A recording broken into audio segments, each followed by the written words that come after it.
S আলমের সময় যে সমস্ত লোকদেরকে অবৈধভাবে যে সমস্ত অর্থ লুটপাট হয়েছে, বেনামি নামে বিভিন্নভাবে অর্থ লুট হয়েছে, পাচার হয়েছে, এবং যারা সহযোগিতা করে, যারা এখন ইসলামী ব্যাংকে আছে, তাদেরকে অবিলম্বে অপসারণ করতে হবে এবং তাদের বিরুদ্ধে শাস্তিমূলক ব্যবস্থা গ্রহণ করতে হবে। আপনাদের সব অবধি জানাচ্ছি, ইসলামী ব্যাংকের ব্যবসায়িকভাবে ক্ষতিগ্রস্ত গ্রাহকবৃন্দ নিজেদের ব্যবসায়িক ক্ষতিগ্রস্ত পর্যালোচনাপূর্বক বর্তমান সংকটময় পরিস্থিতি থেকে উত্তরণে ইসলামী ব্যাংক গ্রাহক ফোরাম গঠিত হয়। এই উদ্যোগে আমরা ইতিমধ্যে অনেকগুলো কর্মসূচি পালন করেছি এবং সামনে কিছু কর্মসূচি নেওয়ার পরিকল্পনা রয়েছে। প্রিয় সাংবাদিক বন্ধুগণ, আমরা ইসলামী ব্যাংক গ্রাহকবৃন্দ গত 10 বছর অবৈধ দখলদারিত্ব দূর করে গ্রাহকদের আস্থা পুনরুদ্ধার করা এবং ব্যাংকটিকে নিয়ন্ত্রণাত্মক পদ্ধতিতে ফিরিয়ে আনার লক্ষ্যে কার্যকর পদক্ষেপ অব্যাহত রাখতে চাই। ইতিমধ্যে আমরা এই ফোরামের উদ্যোগে গত 24শে আগস্ট 2024 ঢাকার একটি হোটেল ইসলামী ব্যাংক কয়েক শত গ্রাহকদের উপস্থিতিতে একটি সফল সমাবেশ করেছি। সেই সমাবেশে কিছু পরামর্শ গত 18 অক্টোবর 2024 তারিখে বনানী একটি রেস্টুরেন্ট অনুষ্ঠিত একটি সমাবেশে আলোকে আমাদের গ্রাহক ফোরামের পক্ষ থেকে আহ্বায়ক সহ সকল প্রতিনিধির মাধ্যমে ইতিমধ্যে ইসলামী ব্যাংকের চেয়ারম্যান ও বাংলাদেশ ব্যাংকের গভর্নর মহোদয়ের বরাবর একটি স্মারকলিপি প্রদান করেছি। আমাদের কর্মসূচি আমরা দেশব্যাপী ছড়িয়ে দিতে চাই, যাতে দ্রুততম সময়ের মধ্যে ক্লাসিফাইড গ্রাহকদের সমস্যার সমাধান এবং ব্যাংকের ডিপোজিট বৃদ্ধিতে আমরা উল্লেখযোগ্য অবদান রাখতে পারি। সম্মানিত সাংবাদিক বন্ধুগণ, ইসলামী ব্যাংক এদেশের উদ্যোক্তা ও ব্যবসায়ী সমুদায়ের কাছে আস্থা ও নির্ভরতা ও বিশ্বস্ততার প্রতীক ছিল।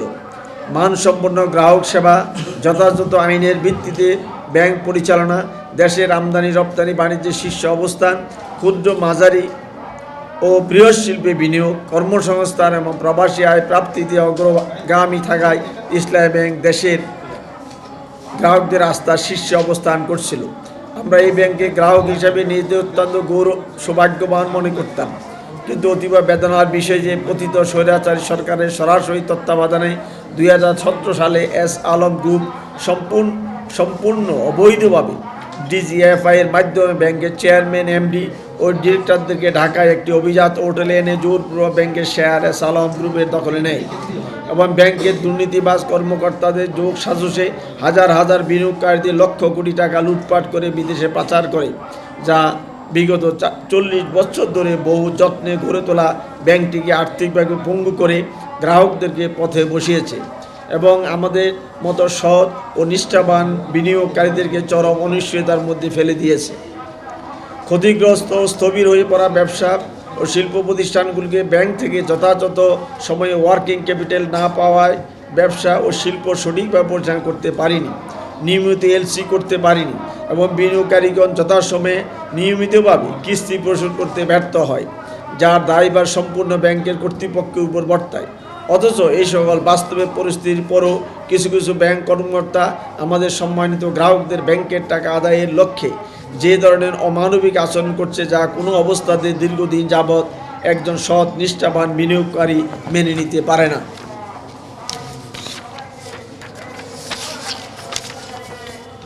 প্রিয় সাংবাদিক বন্ধুগণ, ব্যাংকের বিনিয়োগকারীদের আস্থা পুনরুদ্ধার ও ক্ষতিগ্রস্ত ব্যবসাকে পুনর্গঠনের লক্ষ্যে আমরা নিম্নোক্ত দাবিসমূহ উত্থাপন করছি। 1. গ্রাহকদের বিনিয়োগ নিয়মিতকরণ ও নতুন বিনিয়োগ সুবিধা প্রদান। ইসলামী ব্যাংক গত কয়েক বছর যাবৎ চরম অব্যবস্থাপনা ও অযৌক্তিক মুনাফার হার নির্ধারণ করে কোনো গ্রাহকের উপর 15 থেকে 16% পর্যন্ত মুনাফা আরোপ করে কম্পেনসেশন নির্ধারণ করার কারণে অনেক গ্রাহক ও বিনিয়োগকারী ও ব্যবসা সংকটময় অবস্থা পতিত হয়, যার ফলশ্রুতিতে বিনিয়োগদের কিস্তি পরিশোধ করা সম্ভব হয়নি, ফলে বিনিয়োগ ক্লাসিফাইড হয়ে যায়। বাস্তব অবস্থা বিবেচনায় গ্রাহকদের এইসব বিনিয়োগ আনক্লাসিফাইড হিসেবে গণ্য করতে হবে এবং বিনিয়োগকৃত টাকার উপর ব্যাংকের প্রফিট বা কম্পেনসেশন সম্পূর্ণরূপে মওকুফ করে 1 বছরের মোরাটোরিয়াম সহ প্রিন্সিপাল অ্যামাউন্টকে 15 বছরের জন্য সমহারে কিস্তি করে দিতে হবে। ক্ষতিগ্রস্ত গ্রাহকদের স্থবির হয়ে পড়া ব্যবসা পুনরায় চালু করার মতো যৌক্তিক নতুন বিনিয়োগ সুবিধা হবে এবং গ্রাহকদের বিনিয়োগ নিয়মিত করতে হবে। 2. ব্যাংকের অতি উৎসাহী শাখা প্রদান কর্মকর্তা দ্বারা সম্মানিত গ্রাহক হয়রানি বন্ধ করো।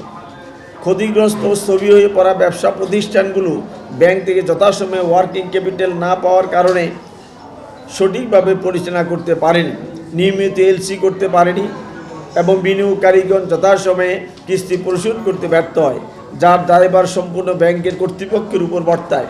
অথচ এই সকল বাস্তব পরিস্থিতির পরও কিছু কিছু ব্যাংক কর্মকর্তা আমাদের সম্মানিত গ্রাহকদের ব্যাংকের টাকা আদায়ের লক্ষ্যে যে ধরনের অমানবিক আচরণ করছে তা কোনো অবস্থাতেই দীর্ঘদিন যাবৎ একজন সৎ নিষ্ঠাবান বিনিয়োগকারী মেনে নিতে পারেনি। বিশেষ করে ওই সকল শাখা প্রধানগুলির নেতৃত্বে সম্মানিত বিনিয়োগকারীগণের দেওয়া চেক ডিজনার মামলায় হুমকি প্রদান করে। এতে করে সম্মানিত বিনিয়োগকারীগণ মানসিক চাপসহ সামাজিকভাবে হেয় প্রতিপন্ন করায় অপতৎপরা বন্ধ করতে হবে। 3. ইসলামী শরিয়া ভিত্তিক ব্যাংকিং আদর্শে প্রত্যাবর্তন। ইসলামী শরিয়ার উপর ভিত্তি করে ইসলামী ব্যাংক প্রতিষ্ঠা করা হয়েছিল এবং ইসলামী ব্যাংকের ধারণা অনুযায়ী ব্যাংকটি পরিচালিত হয়ে আসছিল, কিন্তু ব্যাংকের দক্ষ ও বিচক্ষণ পরিচালনা পর্ষদকে অপসারণ করে ইসলামী ব্যাংক এস আলমের দায়িত্ব প্রতিষ্ঠার পর এই ব্যাংক শরিয়া ভিত্তিক ব্যাংকিং ব্যবস্থা থেকে অনেক দূরে সরে গেছে। ইসলামী ব্যাংকের মৌলিক কাঠামো এবং বিপুল গ্রাহকদের অনুভূতি ও আস্থার বিষয়টি বিশেষ বিবেচনায় করে ইসলামী ব্যাংককে অনতিবিলম্বে শরিয়া ভিত্তিক ব্যাংকিং ব্যবস্থায় ফিরে যেতে হবে। 4. অবৈধ ব্যাংকে দখলদারি ও লুটেরা এস আলম অর্থ পাচার সহযোগী ব্যাংক কর্মকর্তাদের দ্রুত অপসারণ। পতিত স্বৈরাচার সরকারের দোসর এস আলমের অবৈধভাবে ইসলামী ব্যাংক দখল প্রতিষ্ঠার পর চরম অরাজকতা সৃষ্টি করে ব্যাংকের গ্রাহকদের ব্যবসায়িকভাবে ক্ষতিগ্রস্ত করছে এবং সম্পূর্ণ অবৈধভাবে নামে বেনামে অ্যাকাউন্ট খুলে ব্যাংকের থেকে লক্ষ কোটি টাকা আত্মসাৎ করে বিদেশে পাচার করে। পক্ষান্তরে আমরা সাধারণ সৎ ও নিষ্ঠাবান প্রকৃত গ্রাহকগণ ম্যানেজমেন্ট কর্তৃক নানাভাবে উপেক্ষিত হয়ে ন্যায্য অধিকার থেকে বঞ্চিত হচ্ছি। অথচ এস আলম গ্রুপ কর্তৃক ব্যাংকের পাহাড়সম অর্থ লুট করে। টাকা পাচারের সাথে ব্যাংকের যেসব দুর্নীতিবাজ কর্মকর্তা জড়িত ছিলেন তাদেরকে চিহ্নিত করে অনতিবিলম্বে দৃষ্টান্তমূলক শাস্তি নিশ্চিত করতে হবে। পতিত স্বৈরাচারী সরকারের দোসর এস আলম গ্রুপ কর্তৃক ইসলামী ব্যাংক লক্ষ কোটি টাকা লুটপাট করে পাচারের ফলে ইসলামী ব্যাংক বহু বিনিয়োগ গ্রাহক ব্যাপকভাবে ক্ষতিগ্রস্ত হয়েছে। ইসলামী ব্যাংকের তখনকার ম্যানেজমেন্ট ওই লুটপাট অর্থ পাচারের সহযোগিতা করছে। ফলশ্রুতিতে ইসলামী ক্ষুদ্র ও মাঝারি বিনিয়োগ গ্রাহকদের উপর যে বিরূপ প্রভাব পড়ছে এবং এই জন্য তারা আজকে ক্ষতিগ্রস্ত ব্যবসায়ী হিসেবে ক্লাসিফাইড বিনিয়োগের দায়ভার বহন করছে এবং দেশের জাতীয় অর্থনীতিতে এর বিরূপ প্রভাব পড়ছে। পূর্বের পরিচালনা পর্ষদ পুনঃপ্রতিষ্ঠা। 1983 সালে ব্যাংকটি প্রতিষ্ঠার পর থেকে ইসলামী ব্যাংক পরিচালনা পর্ষদ অত্যন্ত দক্ষ, সৎ, আদর্শ, ব্যাংকিং জ্ঞান সম্পন্ন এবং অভিজ্ঞ ব্যক্তিদের তত্ত্বাবধানে পরিচালিত হয়ে আসছিল, যার সুফল আমানতকারী গ্রাহক বিনিয়োগ গ্রহীতাগণ ভোগ করছিল এবং ব্যাংকটি দেশের শ্রেষ্ঠ ব্যাংকের আসন দখল করে সাফল্যের শ্রেষ্ঠ শিখরে পৌঁছেছিল। পক্ষান্তরে পতিত স্বৈরাচারী সরকারের সরাসরি তত্ত্বাবধানে এস আলম কর্তৃক ব্যাংক লুটপাটের ফলে লুটের দখলে পড়ার পর প্রায় অদক্ষ ও অযোগ্য ব্যক্তিকে ব্যাংকের চেয়ারম্যান নিযুক্ত করা হয়। পরিচালনা পর্ষদ অত্যন্ত অসৎ এবং দুর্নীতিবাজদের হাতে চলে যায়। এই অযোগ্য দুর্বল পরিচালনা পর্ষদ দ্বারা পরিচালনার কারণে এই সাফল্যমণ্ডিত ব্যাংকটি দেউলিয়া হয়ে যাওয়া দ্বার প্রান্তে পৌঁছে যায়। এতে ব্যাংকের কার্যক্রম চরমভাবে ক্ষতিগ্রস্ত হয় এবং ব্যাংকের সুনাম নষ্ট হয়। ব্যাংকের বিশাল সংখ্যক বিদেশি শেয়ার হোল্ডার তাদের শেয়ার বিক্রি করে চলে যায়। আমরা ব্যাংকের প্রকৃত যোগ্য পরিচালনা পর্ষদকে পুনঃপ্রতিষ্ঠার জোর দাবি জানাচ্ছি।